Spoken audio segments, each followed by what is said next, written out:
Za nekatera poznanstva si ne morem kaj drugega misliti, kot pa samo, da je bilo namenjeno, da so se zgodila. Kdo ve kdaj in kje smo se dogovorili, da se bomo tukaj srečali v tem času in ustvarili nekaj skupnega.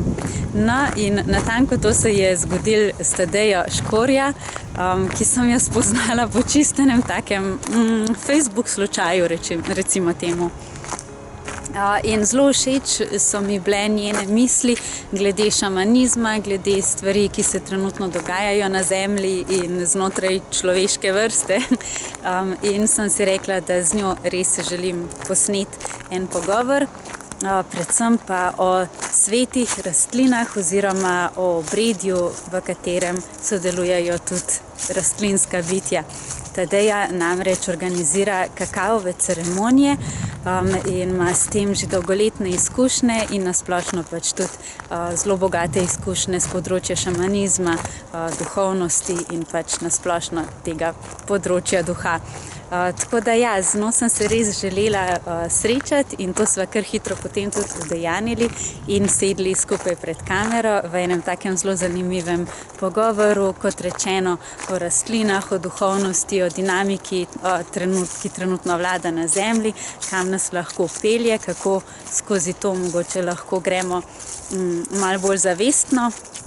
In ja, tukaj je najin pogovor in upam znova, da bo vzniknila kakšna zanimiva misel, mogoče tudi kakšno zavestno dejanje na naši skupni ali pa individualni poti in pač vabim k ogledu.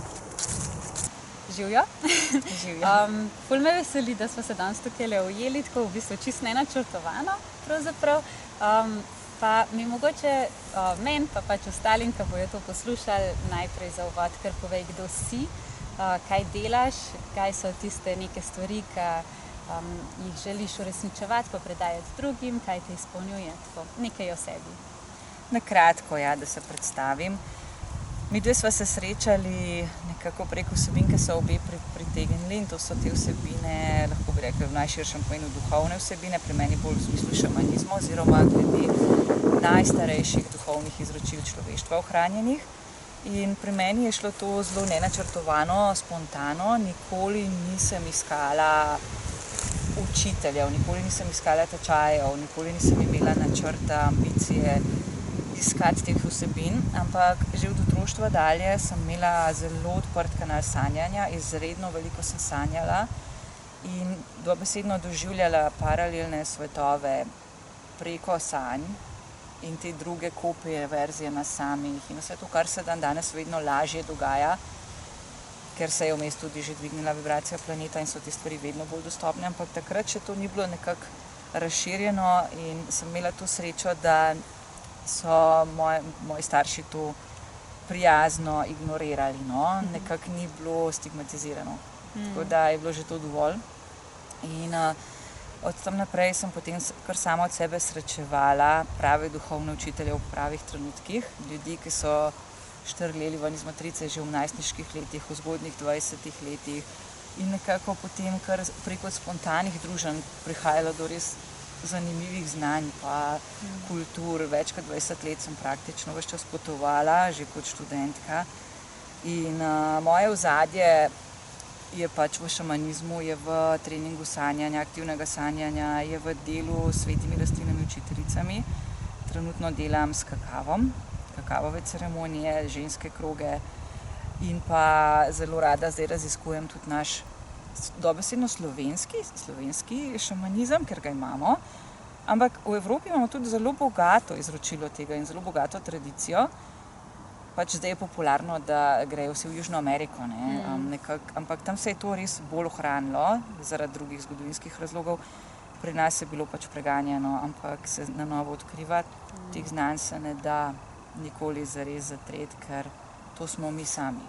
To je v našem dušnem zapisu in to prehaja ven znova. Tako da ja, trenutno delam z res krasno učiteljico, azirsko šamanko pa s keltskim šamanizmom tudi. No, pa če si se že toliko tega šamanizma dotaknila in tudi poudarila, da tudi pri nas to obstaja, meni sicer je ful taka Tak, blizu mi je misel, da v bistvu znanje oziroma neka modrost, ki se more uresničiti in pokazati, se bo. Pač nekdo se bo našel, ki bo to, ne vem, ali začutil, spoznal, začel živeti spontano in ja, tega se res ne da zatreti. Ampak se mi pa zdi res tako ful pomembno, da zdaj v teh časih, ki so res intenzivni, pa ki se tudi vedno več nas odpira za te modrosti, pa za ta način življenja, dojemanja življenja, da se še vsem podpiramo v tem, da komuniciramo o teh vsebinah. Tako da, če mogoče kar poveš, kaj si spoznala v tem našem lokalnem šamanizmu oziroma nekem staroverstvu ali kakorkoli že to nekdo poimenuje. Zdaj si mi dala toliko fajn, veliko tem. Ja. Bi lahko kar dolgo se pogovarjali. Sploh je fascinantno, si rekla, da smo v intenzivnih časih. Dejansko se dogaja en tak neprecedenčni proces na planetu. Nikoli se še ni v zgodovini tega planeta dogajalo, da bi šlo celo človeštvo globalno skozi tako zelo enake lekcije, kot gremo zdaj kot celota, kot človeštvo. In to je tudi eden od znakov, da smo res zajadrali v vodnarjevo dobo. Vodnarjeva doba ima dosti, kot vsaka stvar, prednosti in tudi svojih senc. Sprav, vedno smo testirani na sencah. Trenutno je človeštvo testirano na določenih sencah vodnarjeve dobe, še bolj pa na tistem, kar smo ustvarjali zadnjih 4000 let vsaj, patriarhalne družbe. In eden od glavnih testov je test naše suverenosti. Naše suverenosti, prevzemanja odgovornosti zase, za vsako svojo misel, za vsako svojo reakcijo, tudi čisto v vsakodnevnem življenju, kako držimo svoje osebne meje, kako komuniciramo z najbližjimi, kakšne dinamike, kakšne vzorce smo vzpostavili z najbližjimi. Ne gre za neke visoko leteče duhovne tehnike, gre za to, kako mi vsak dan živimo iz dneva v dan. Ko gremo zjutraj po svojih opravkih, ko se nam otroci derejo, ko se skregamo s partnerjem. In tukaj dejansko v teh stvarih izredno prav pridejo znanja najstarejših duhovnih izročil človeštva. Čisto povsod so uporabna, zelo praktična, kakor zgoraj, tako spodaj. In dejansko se zdaj tu dogaja tako pomemben proces na Zemlji, da se je to obrnilo. Da bi lahko rekli, kakor spodaj, tako zgoraj, ker celo v vesolju opazuje, kaj bomo mi zdaj, kako bomo mi speljali ta proces na tem planetu v tem trenutku. Pa ful navijajo za nas. Navijajo za, recimo temu, povratek k prvotni izvorni naravi in človeštva in izvornim sanjam planeta Zemlje.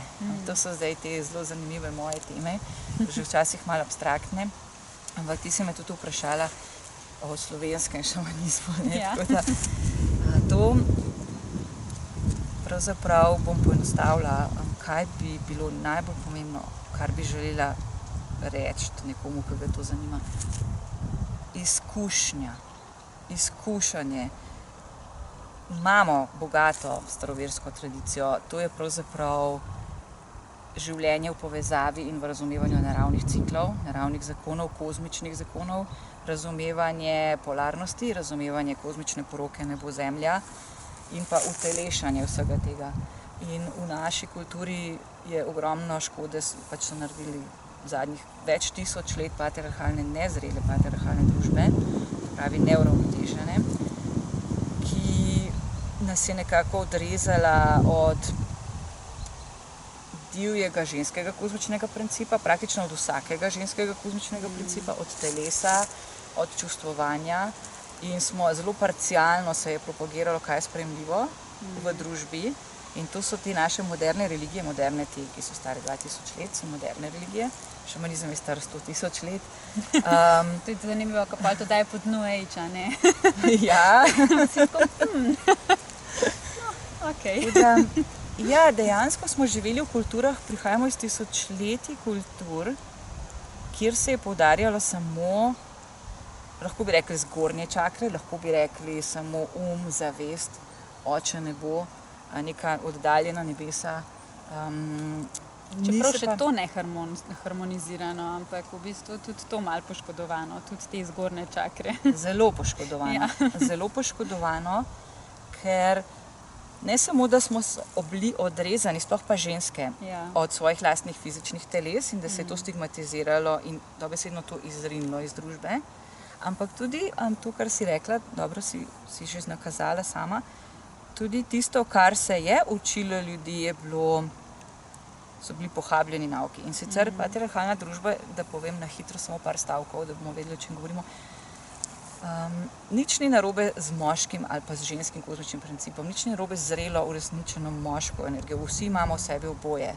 Ampak naša družba je pa bila neuravnovešena v smislu, da je to družba adolescentov. Ranjenih adolescentov, ki ne glede na njihovo fizično starost, ki niso šli skozi svoje iniciacije, ki so izgubili vodstvo duhovnih starešin, ker dejansko smo jih v družbi kar precej izgubili, težko je najti neke duhovne starešine v človeški obliki, jih pa imamo zato toliko več v naravi in so zelo pripravljeni komunicirati z nami in so ključni v tem procesu, v katerem smo. Tako da je potem ta družba nekako rasla na dominaciji. Dominiramo druge, izključujemo, tekmujemo, zanikamo, lažemo, kontroliramo, poskušamo vse okrog sebe kontrolirati. Narava je nevarna, je kruta, je morilska, zato jo poskušamo podrediti. Tako da, kadar živimo v taki družbi, nismo povezani s svojo močjo. V bistvu pride do neke vrste mumifikacije duha. In kadar smo tako odrezani od samih sebe, svojih temeljev in telesno in duhovno, potem se v taki družbi vedno bolj postopno poudarja biološko preživetje organizma za vsako ceno, ker so druge stvari okrog izgubile razumevanje kozmičnih zakonov in ciklov.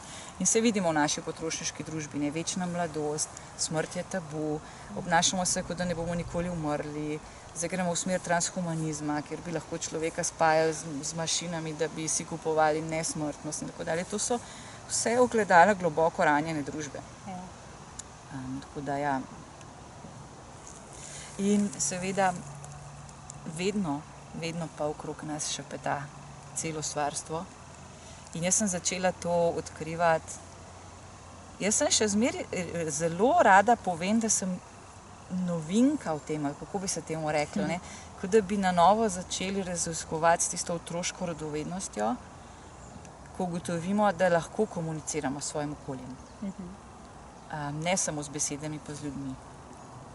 In pravi učitelji vržejo v izkušnjo, ne razlagajo.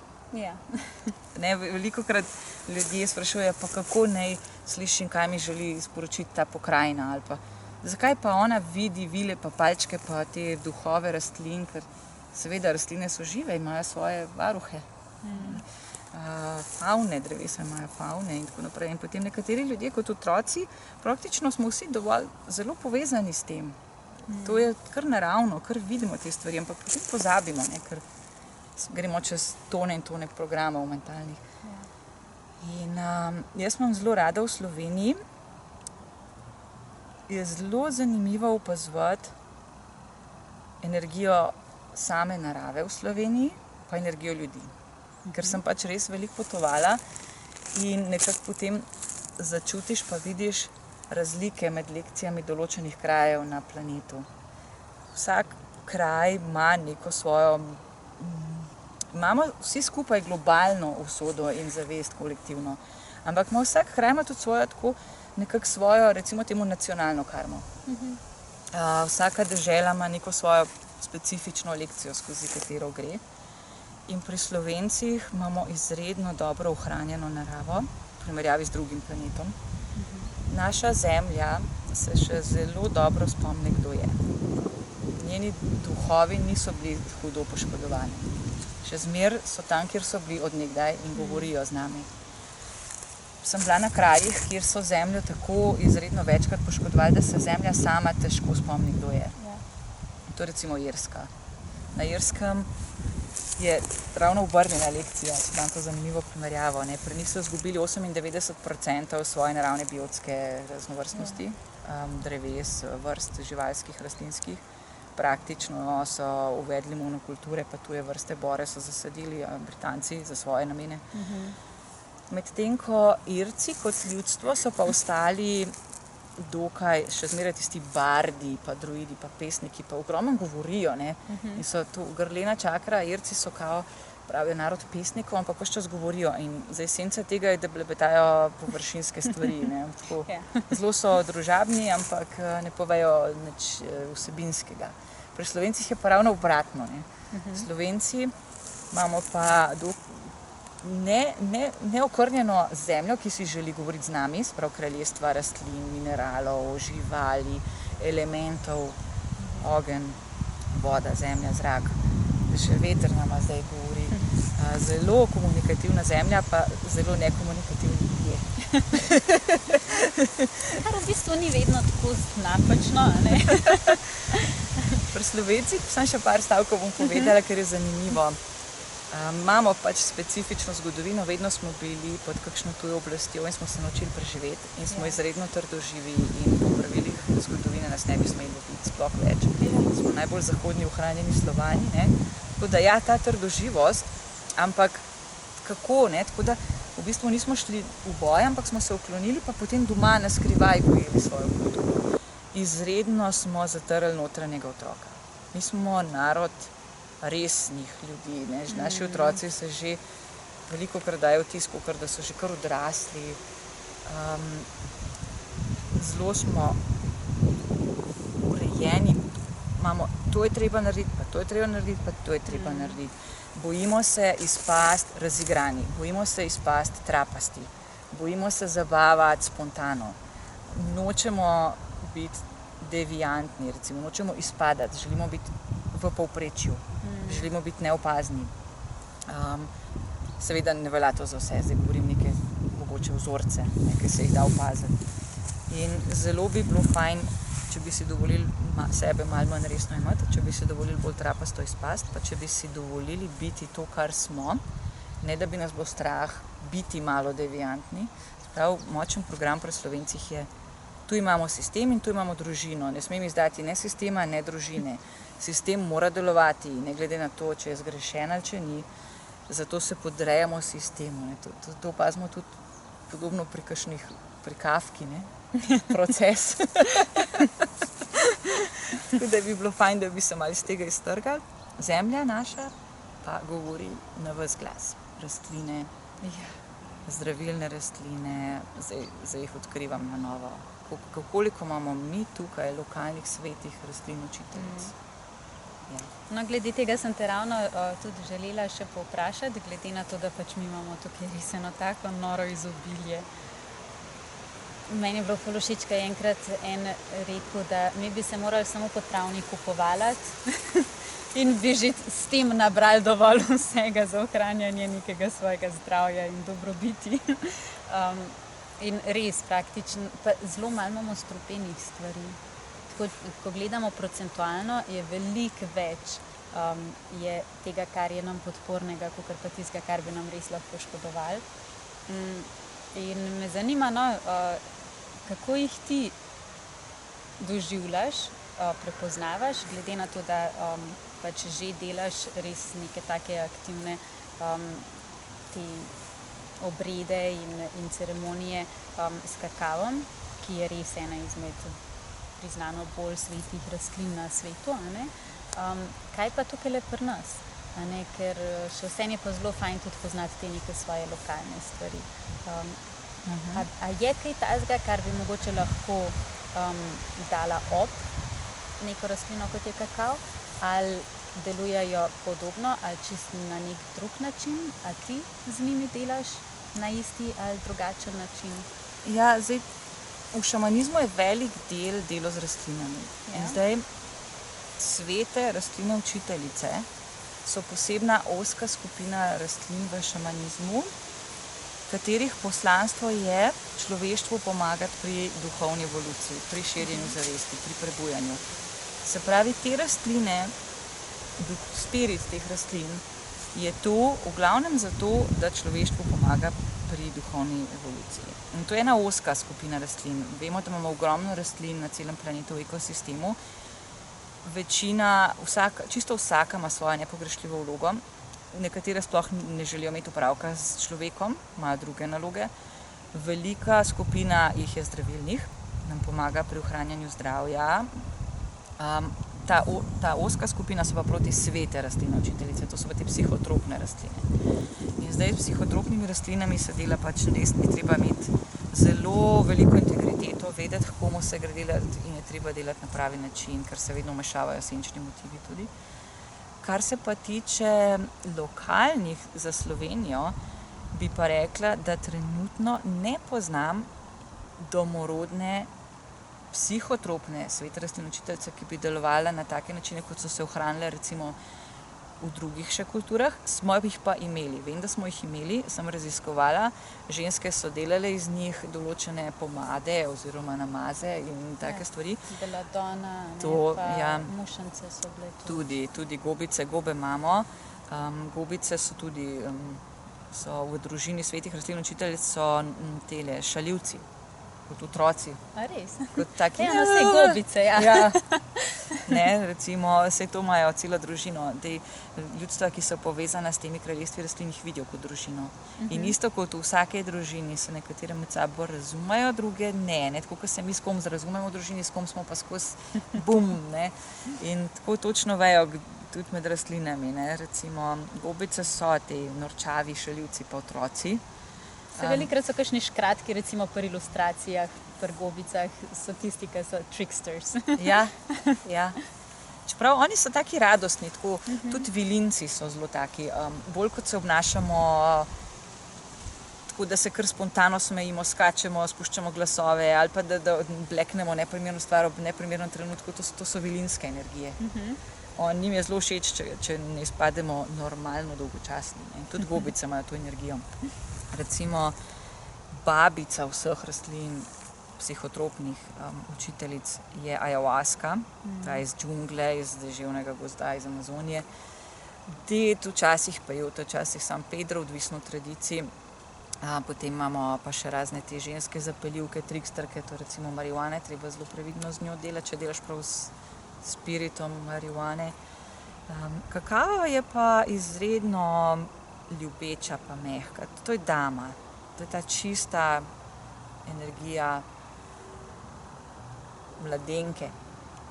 Mlada ženska, ki ima tudi zelo lepo materinsko energijo in nas opominja na to čistost v sebi, na samo ljubezen, na občutek ljubezni do sebe.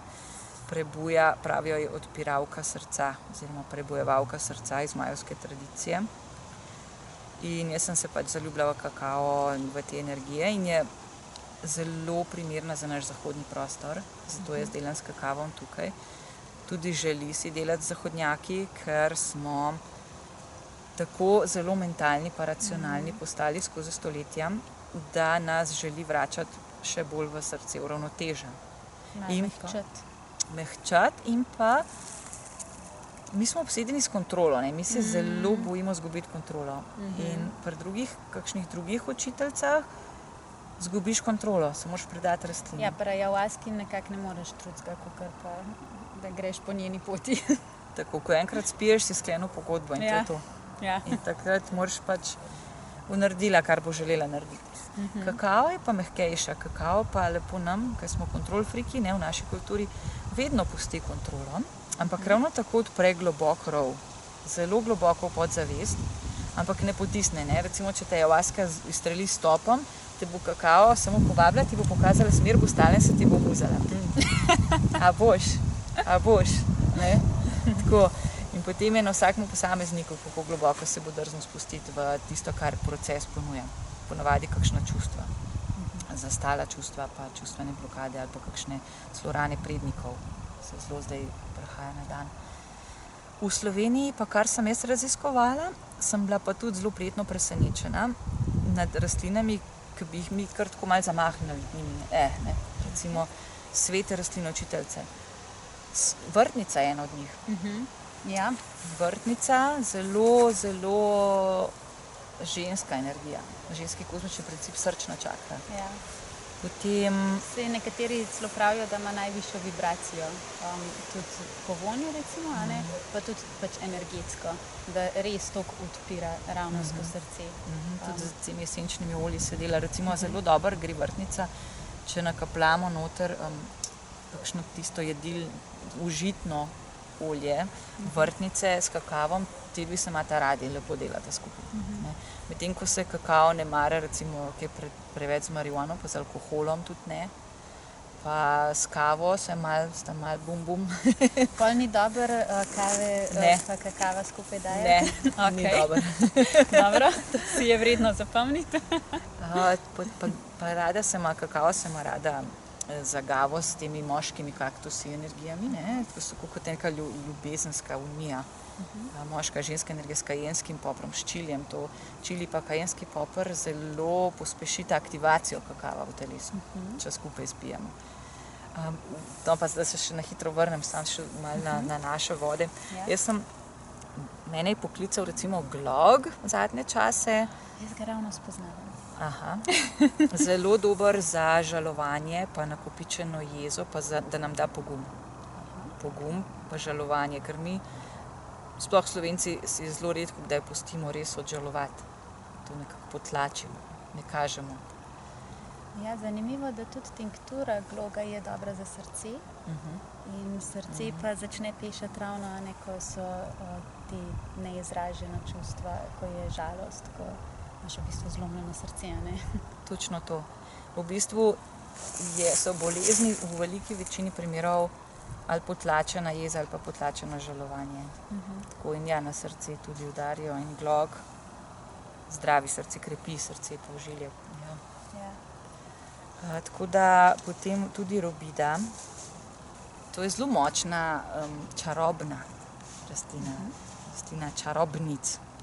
Iz robidinih vej je zelo dobro venčke delati, ker v bistvu načeloma vse trneve rastline so take, da te ščitijo.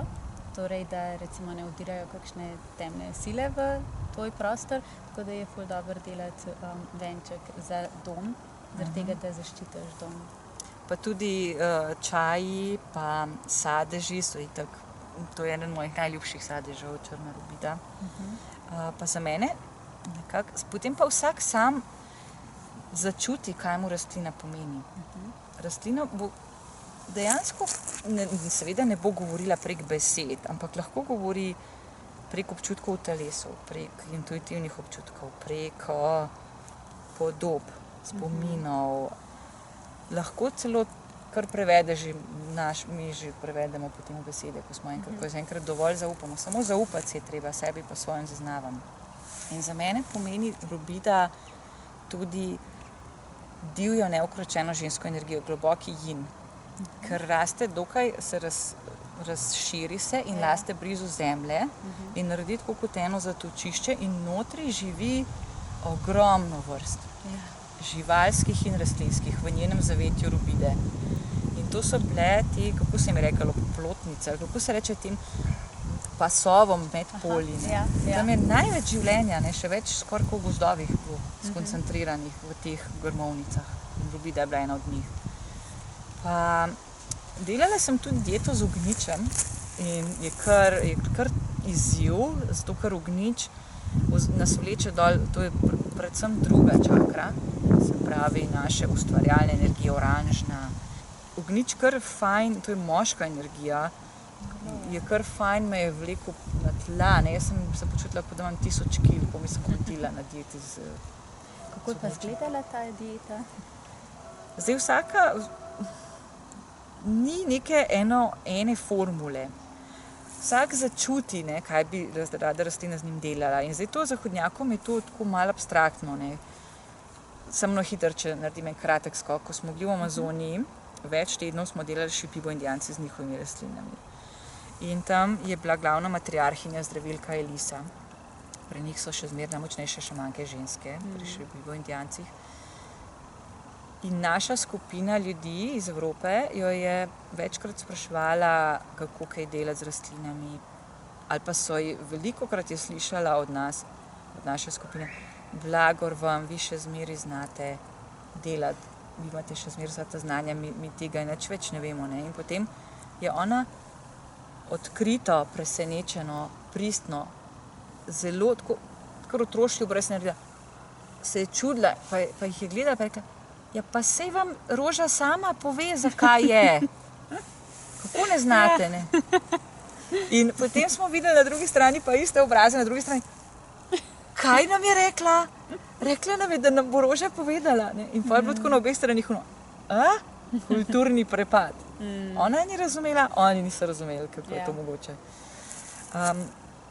Tako da jaz sem z ognjičem delala tako, da sem imela 3 dni prej dieto, samo kuhano zelenjavo, pa kuhana jajca za beljakovine, ali pa nek drug vir beljakovin. In potem sem pripravila izjemno skoncentriran čaj. To je bil cel kup, kar en kup takole ognjiča za liter vode. Tako da je bilo čisto črno to ta čaj. In potem ta koncentrat piješ čez cel dan, oziroma 48 ur, samo to. Nič drugega ne ješ. Lahko vodo piješ, pa ta čaj. In po 48 urah lahko potem normalno spet prejdiš. Lahko narediš dlje, kakšnim pa še več dni. Čisto vsak sam začuti. Meni je bilo čisto dovolj živno. Sem si mislila, kako se lahko jaz počutim tako zelo težka, če pa že toliko časa nisem jedla. Ker nisem mogla, dobesedno, kada te v tla zabije, da imaš, jaz sem potrebovala v tistem trenutku ozemljitev. In sem morala biti bolj utelešena tu in zdaj. In to je zelo razširjen problem človeštva v tem trenutku, ker imamo v sebi nek strah pred biti utelešeni, sploh ženske, ker so nas pobijali. Je normalno glede na našo zapuščino, ja? Ker so nas pobijali, če smo bile samo približno v stiku s svojimi telesi, nismo imele svobode, ne izbire svojih partnerjev, niti nam ni bilo dovoljeno biti seksualno bitje, niti nam ni bilo dovoljeno biti močno bitje, oziroma so ženske pobijali že samo, če so delale z rastlinami. In nekako je to še zmeraj zelo prisotno v DNA spominu, ta skrivati moram svojo moč. Tako da ogromno ljudi v tem trenutku, vseh spolov in vseh kulturah se boji biti polno prisotni in utelešeni tukaj in zdaj, ker smo v družbi, ki je bolana, ki smo v družbi, ki je nečloveška in je težko biti v tej družbi in se spopadati s tem vsak dan. In edini način, kako čez to transformacijo priti na našo optimalno dušno pot, se vračati k svoji izvorni naravi, na organsko pot, zasijati v svoji polni moči, je skozi polno utelešenje. Ni izogibanja temu, ne gre drugače. Potrebna je poroka, ta božanska poroka, rečejo, ne bo zemlja v vsakemu posamezniku. 4000 let za nami je zanikanja zemlje. In zdaj je zelo zanimivo opazovati, kako nas je po eni strani strah biti tu. Imamo spomine na višje dimenzije, na višje vibracijske realnosti in nekako si želimo pobegati od tu. Sploh zdaj v teh časih, ki so ključni časi in smo se točno zdaj odločili biti tukaj iz dobrega razloga, ampak je strašljivo. Po drugi strani pa krasna priložnost. Tako da imamo, se pravi, na eni strani to, tu je strašljivo, ne želim si biti tu, rad bi pobegnila. Istočasno imamo pa v vseh svojih celicah program po preživetju, samohranitveni nagon. Preživetje za vsako ceno. Kot vidimo, ta dva se zelo, zelo ne skladata in se udarita. In to je zdaj nekakšna taka kolektivna notranja energijska borba človeštva. Vse strani bodo izčrpale svoje argumente. Vse strani bodo imele veliko zapovedati. To ni pot pametnosti, to ni pot besed, to je pot drznosti pa izkušanja. In nekako se bo vedno več posameznikov potem pojavljalo, ki bojo prevzemali nehote spontano vodilne vloge, ampak ne bojo prišli iz nobenih poznanih struktur, iz nobenih poznanih voditeljev, oziroma tam, kjer bi pričakovali, da bo prišel voditelj.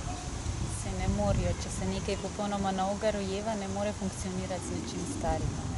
Tako da ja, to bojo recimo bolj predstavniki celotnega planeta, ne samo ozkih interesov človeštva.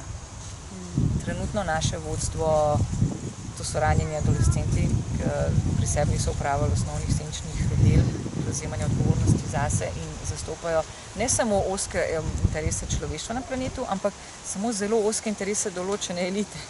Tako da to nima dolgoročno nobenih pozitivnih učinkov. pa dejansko niti za njih ne. Ne, seveda ne, za njih sploh ne. Ker v bistvu tudi Ja. oni ne morejo biti na tak način nekaj izpolnjena Ne. bitja Ne morejo. v tisti svoji polnosti življenja. In bo za vse veliko bolj, če bomo šli po tej poti zavesti. Točno to. Saj to niso srečni ljudje. Ja, Ja. ja. Sej ta patriarhat dejansko poškoduje vse.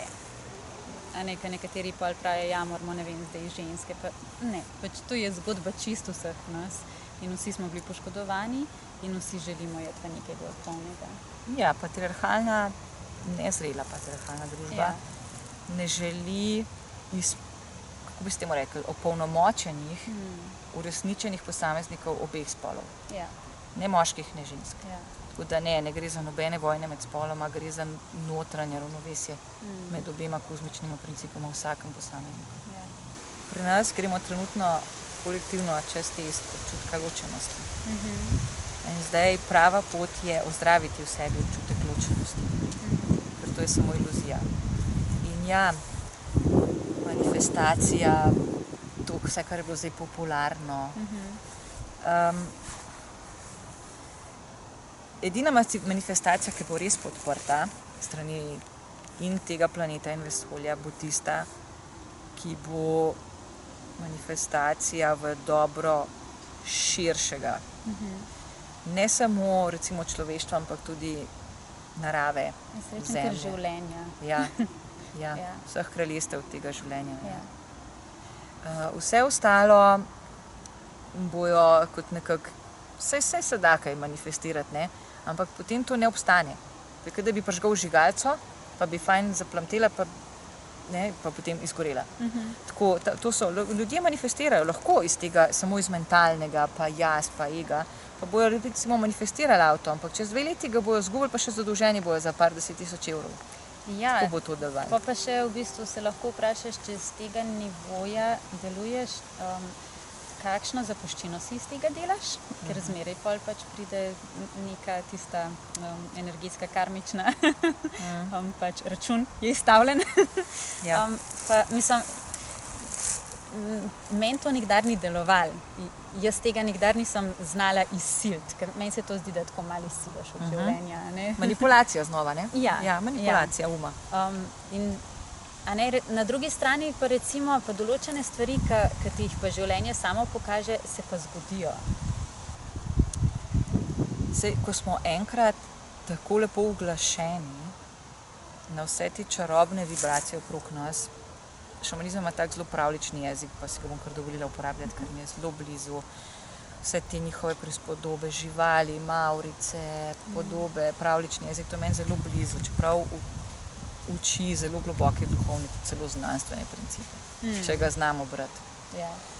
In ta jezik šamanizma, ko smo enkrat uglašeni v to čarobnost tega, kdor mi smo, tega planeta in kozmosa, potem nam ni treba niti več hočem to z umom, ker plujemo s tem tokom in dejansko je tako obilen ta tok, da si zbiramo sproti, kaj bi pa česa ne bi in brez napora. Ja.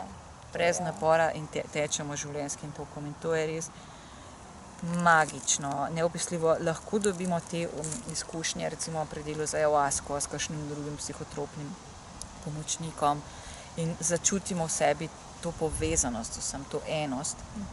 In to je treba potem vzeti kot, izkusila sem to, zapomnila sem si, kako se moje telo počuti, naslednjič bo dosti lažje priklicati ta občutek nazaj v telo, ker ga imam že v spominu zavestnem, čeprav to imamo vsi v nezavednem. In mi bo lažje dostopati do določenih stanj zavedanja, kot bi mi bilo, če ne bi imela vseh teh ljubečih pomočnikov na pravi način. Brez odvisnosti. V bistvu sem te želela sam še eno tako zadnje vprašanje vprašati, glede na to, da se mi že parkrat tako malo porodilo, pa da je tudi nekako tako zelo pomembno, se mi zdi, za našo družbo, uporaba marihuane pa zloraba teh rastlin. Dobro vprašanje, ja. Zelo dobro vprašanje. To velja pravzaprav za vsako rastlino. Ja. Učiteljica bi lahko kar na splošno povedala. vedno je odvisno od tega, s kakšno ravnjo zavedanja delamo z rastlino, kakšni so naši motivi, kako delamo z njo, a si najdemo pravo vodstvo, a si najdemo prav okvir, okolje in kaj potem s tem naredimo, kar nam je rastlina dala. Ker vedno, kadar delamo z energijami, je zraven svetla in senčna plat, ker smo v realnosti, dualnosti, kako to deluje. In vsaka rastlina ima svojo agendo tudi. To je zavest. To je izredno veličastna zavest, ampak to ni vse samo prekrasno in idealno. Ne? Če gremo tja svojo senco, nam bo rastlina odslikavala senco. Rastlina nam ne bo nič slabega dala, ampak bo iz nas kot ogledalo pokazala vse, česar mi v sebi nismo integrirali. In recimo marihuana je trikster. Če pridemo do rastline iz, recimo temu, senčnih motivov, pa damo primer. Eskapizem. Želimo si pobegati sami od sebe. Ne moramo prenesti več tega življenja, ne prenašamo več sami sebe, zato zvečer pred spanjem si privoščimo marihuano. To je zelo je verjetno, da bo potem rastlina vozila nas tako, kot bo ona hotela. Ne bo to teamwork, ne bo to enakovredno delo širjenja zavesti, ampak bo to isto, kot kadar delamo z ljudmi, pa ne držimo svojih osebnih mej. Bojo oni začeli voziti nas, pa ni manipulirati, kako bojo oni hoteli. Ne? In tle rastline nas preko tega poskušajo teh stvari naučiti. Postavi svoje osebne meje, drži svojo suverenost. Če ne te bom pelala, boš drago plačal tole lekcijo, ne? Če ne boš dojel. Celo kakao, ki je najbolj benevolentna, mehka in vse, vedno je tudi neka senčna stran, pa lahko razvijamo odvisnost od čokolade. Kar v bistvu je zelo pogosta. Je zelo pogosta. Svetu je zelo pogosta, zato ker intuitivno čutimo, da je to naravni antidepresiv. Sprav, kadar smo res down, si gremo po čokolado. Ampak večina teh odvisnosti, moram pa povedati, da je odvisnost pravzaprav od sladkorja. Ja, ok, to absolutno. To je Še pa bolj. ena izmed največjih odvisnosti sploh na svetu. Ja, ker v čokoladi, ki jo mi kupujemo, pa jemo, to je en sam sladkor. Ja. To nima več nobene praktične povezave s sveto rastlino učiteljico, s kakavom, ki je direkt s kakavovci, to je grenka čokolada, polnomastna. To je čist nekaj drugega, ja, kot obdelana čokolada. Ampak ja, povsod bomo plačali svojo ceno, če bomo razvijali odvisnost, če bomo imeli senčne motive, če se bomo izogibali svojim lekcijam, bomo pač postali orodje nekoga drugega, ki nas bo pač uporabljal v svojem načrtu. Oziroma, krasna iztočnica za citat Terencea McKenna, ki je rekel, če ne veš, kaj je tvoj načrt, kaj so tvoje izvorne sanje, zakaj si tu, kdo si, pravi, če ne veš, kaj je tvoj načrt, je zelo verjetno, da uresničuješ načrt nekoga drugega. To je res. In isto velja pri rastlinah, sploh pa marihuana ima pa lahko zelo energijo te ljubosumne ljubimke, posesivne ljubosumne ljubimke, Okay. ki ne mara konkurence. Ampak kakor so zgodbe res tragične, pa lahko zelo drastične, je zadaj vedno priložnost za učenje. Poskuša nas preko ekstremov učiti. Tako da ja, to je ono, a boš dojel ali bomo pa še malo pritisnili. Ja, pač kakor boš rabo. Ja. Tukaj smo zate, samo koliko boš rabo. Tako, in so izredno dobri učitelji, no? Izredno dobri, je pa res, da je zelo težko, ni težko, ampak toliko je balasta v naši kulturi, da včasih res ne vemo več. Ljudje nimajo pravega vodstva. Ljudje ne vejo, kako naj bi se to počelo. Nihče nam ni dal duhovnega vodstva. Nihče nas ni v tem ničesar naučil, sami moramo to iskati. In tle je pa res pomembna ta intuicija.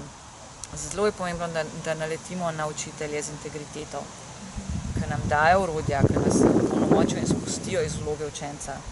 Jaz sem imela oboje vrste učiteljev v svojem življenju. Sem probala zelo ekstremne vrste učiteljev, tudi v temni pol. Je postalo drastično, sem se skopavala ven, ampak zdaj vem, zdaj prepoznam te energije in zdaj enostavno te vrste manipulacij prepoznam takoj. Aha, to je to, kot da bi poskeniral vibracijo. Ampak ja, sem se mogla naučiti zelo na lastni koži, na račun lastnega zdravja, na ekstremnih situacijah. In sem zdaj vesela, ker lahko rečem, da imam trenutno učiteljico visoke integritete, ki vem, da se bo tudi spustili iz teh vlog. Tako da ja. Tako da uporabljajte intuicijo, ljudje, vedno nam telo pove, telo poslušati, nekaj ne štima, kako se počutimo ves čas spremljati. Slediti svojemu blagoslovu, to pomeni svoji strasti, nečemu, kar z največjo radostjo delamo. To je nekaj, kar se že zjutraj zbudimo in smo že, to grem zdaj pa lahko delati, wow, nov dan. Ne? Kolikrat to naredimo v življenju? Res premalokrat. Ja, naučeni smo bili, da teh stvari ne poslušati, ne? Da to ni dobrodošlo. In zaradi tega ravno takrat začnemo, joj, je to prav, joj, pa bi moral, ne vem, pa bi moral nekaj drugega, pa bi moral. Ne, kaj ti govori tako, tvoje telo, res ta tvoj navdih, dan ti je z nekim namenom. Meni je bilo ful zanimivo, ko sem začela prepoznavati, ker recimo sem prišla v prostor in mi prostor ni dišal. In mi je v bistvu preko tega mi je življenje povedalo, lej, pač to ni tvoje mesto. In ko mu nisem prisluhnila, sem pač rabila nekaj časa, da sem prišla do istega zaključka, ki mi je bil dan že ta prvo sekundo, ko sem tja prišla. Tako se učimo. Ja, ali pa recimo sanje, ki si jih tudi že omenjala, ko sem razmišljala o nečem, če bi se na nekaj podala in sem dobila nočne more. In je bilo, ja. Točno to. No, mogoče pa narediva še en pogovor prav v sanjah, evo. Okay. Ker se danes moramo počasi se posloviti, ampak hvala ti za ta pogovor. Mi je bil veselje in upam, da se bomo čim več povezovali pa srečevali. Ja, hvala tebi in ja, mislim, da res še ni bilo vse povedano.